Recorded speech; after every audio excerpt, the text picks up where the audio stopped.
Let's meet someone who is in a campaign for Senate in Maine, but he's just finished an extremely important and revealing trip, and I want to talk to him about that, and then we can talk to him about the campaign. But Zak Ringelstein, welcome to Rebel Headquarters.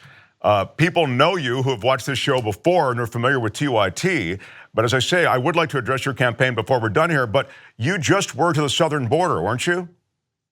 Yes, that's correct. Hi, Mark. Thanks for having me on. I just got back yesterday. What did you see there? Where were you, and what can you tell us? Yeah, I saw what I like to call Trump's internment camp. I was outside the facility, and I met a number of Border Patrol agents. I met obviously the local prison. I met the families at Catholic Charity, many of whom were released, but obviously that's a small minority who fit certain criteria. I was able to serve them food and eventually actually deliver the toys and the books and the supplies that we were trying to deliver to those families. They were not allowing any donations to the actual facilities where the children are being deprived. Yeah, where did they let you go, and where wouldn't they let you go? Yeah, they let me go nowhere. I mean, let me be honest. I'm not sure if you watched it, Mark, but no, I should say, yeah, you were broadcasting through Facebook live stream, weren't you, with the TYT crew? That's correct. I think we helped to expose where the processing facility is, where a lot of the families are separated. We were able to block a van with what they called prisoners, and we call children from entering the facility.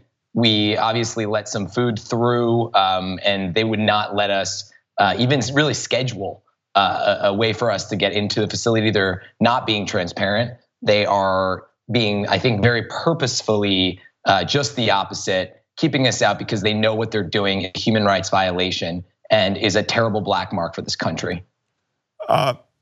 I want you to put what's going on there into some context, because I feel on the one hand there's a moral imperative to respond here, and in another, and that's a huge moral imperative. I don't want to diminish it in any way.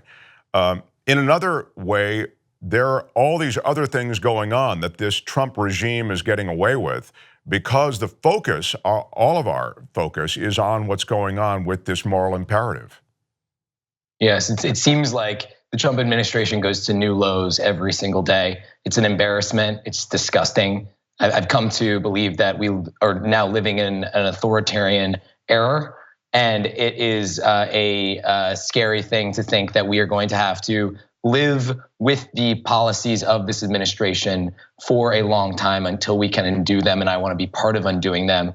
I think you are referring to, for example, just this week, the House passed a farm bill which would cut SNAP benefits, otherwise known as food stamps, to over 2 million people in this country. And not a lot of people know about this because it's almost like we can't expend our energy on more than one thing at a time. And I think Trump knows this with negotiating skills from his commercial real estate days. He goes to such high extremes to achieve what he wanted in the first place, which is the devastation of our middle class, the imprisonment of poor, the ability to, taking away our ability to accomplish anything for healthcare, only fear mongering and branding in the name of his ego and honestly his profit.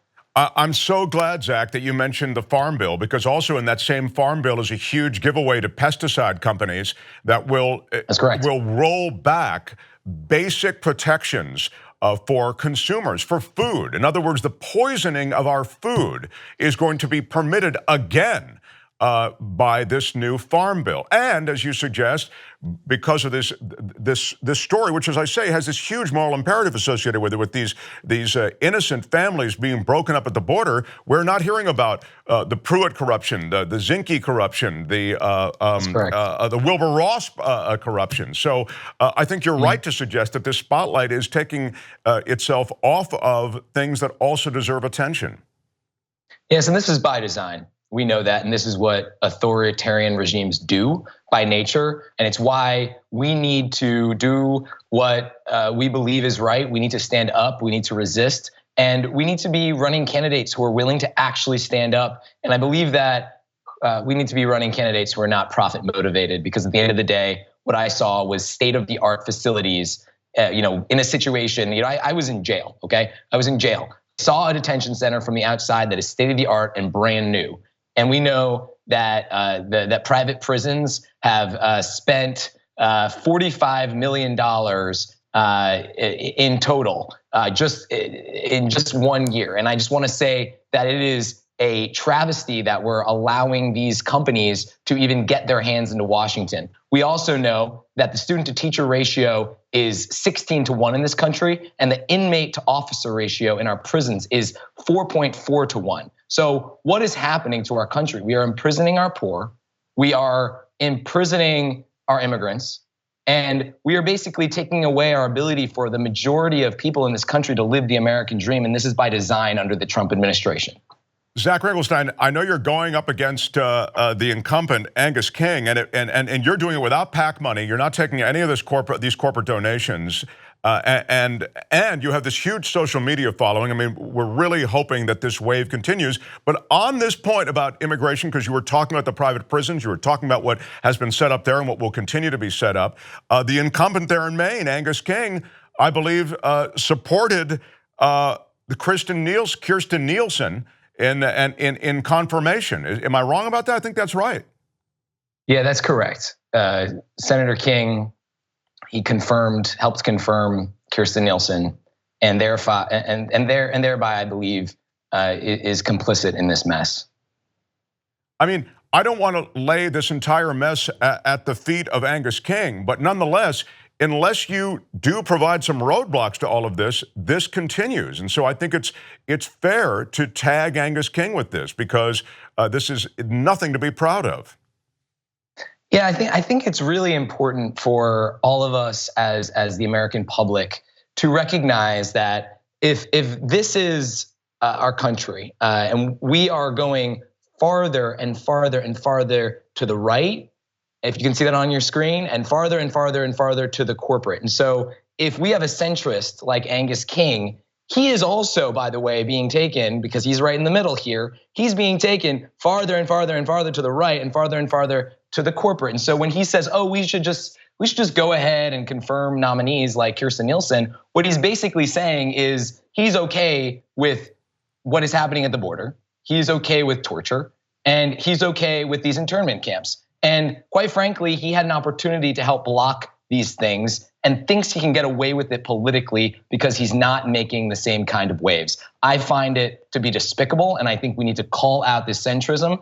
I think we need to call out the white moderates, as MLK like to talk about it, who are honestly almost a bigger part of the problem than anybody. So true. I mean, you just have to fight it at every single stage. Otherwise, you are complicit. Your background is terrific, and I would anxiously encourage people to check it out. I mean, Zak is a guy from sort of humble roots, and I know you have a big emphasis on public service, and that's one of the things that you've emphasized both on the campaign trail and in your personal life.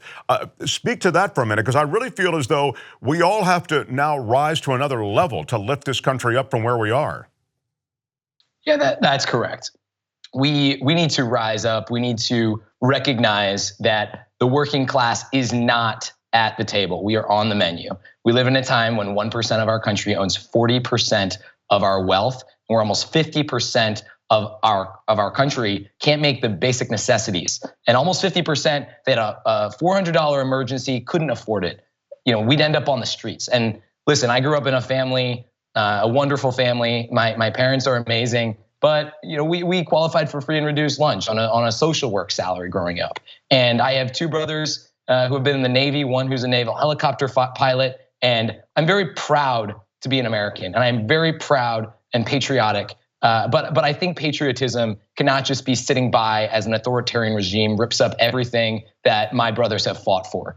Being proud and patriotic means that we actually step up to the plate and do something differently, and recognize that we're literally being duped. We're being taken advantage of at every turn as we give massive amounts of money to the ultra wealthy and multinational corporations at the expense of the working class and the people who are most vulnerable in this country. Zak's committed to getting money out of politics. Zak's committed to single payer. Zak's committed, as you've heard, to public service. All these things. I know you graduated school, both you and your wife, with $150,000 in college debt. So this burden of education you have lived with. Yeah, I've lived with it. And I feel like we've scaled what is a very tough climb in this America. And I believe that the system is broken. When I was in prison 2 days ago, as a prisoner of the Trump administration, I saw into a system where I taught in Mexican immigrant communities. I taught in an immigrant community here in Maine.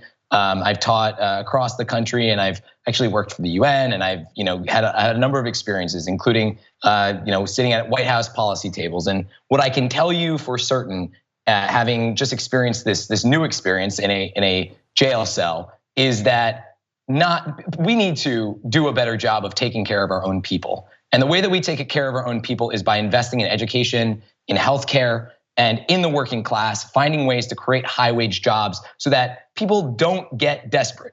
And we do a really good job in this country, unfortunately, of privileging the rich and making too many people desperate. And that, I think, is a sickness that needs to be overcome. And that's why we're not taking any money from corporations, PACs, or lobbyists. And so I will make the ask, please. We need as many small recurring monthly contributions as possible in order to fund this campaign. This is a small grassroots campaign in Maine. I am the Democratic nominee for US Senate. We can put a progressive in the Senate. And the way we're gonna do it is by people support, not by multinational corporation or ultra wealthy support.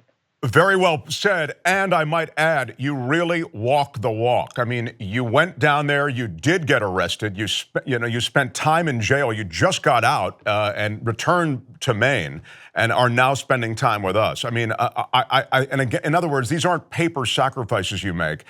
These are real personal sacrifices you make, and you make them to make a point and to carry this movement forward. So let's put up the website. The website to support Zak is ringelsteinformaine.com. There's a donation link, there's a volunteer sign up, but let's get Zak some support. Again, you don't have to be from Maine to support Zak, and I think it's a lofty goal to get Zak into the Senate.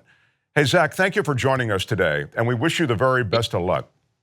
It's a lofty goal, but we need to get people who are not influenced by money and politics in office. And I'm looking forward to representing the people of this country. So let's do this, and I'll see you in the Senate. Good deal. Yeah, it's a lofty goal, but it's an attainable goal. So let's get it done.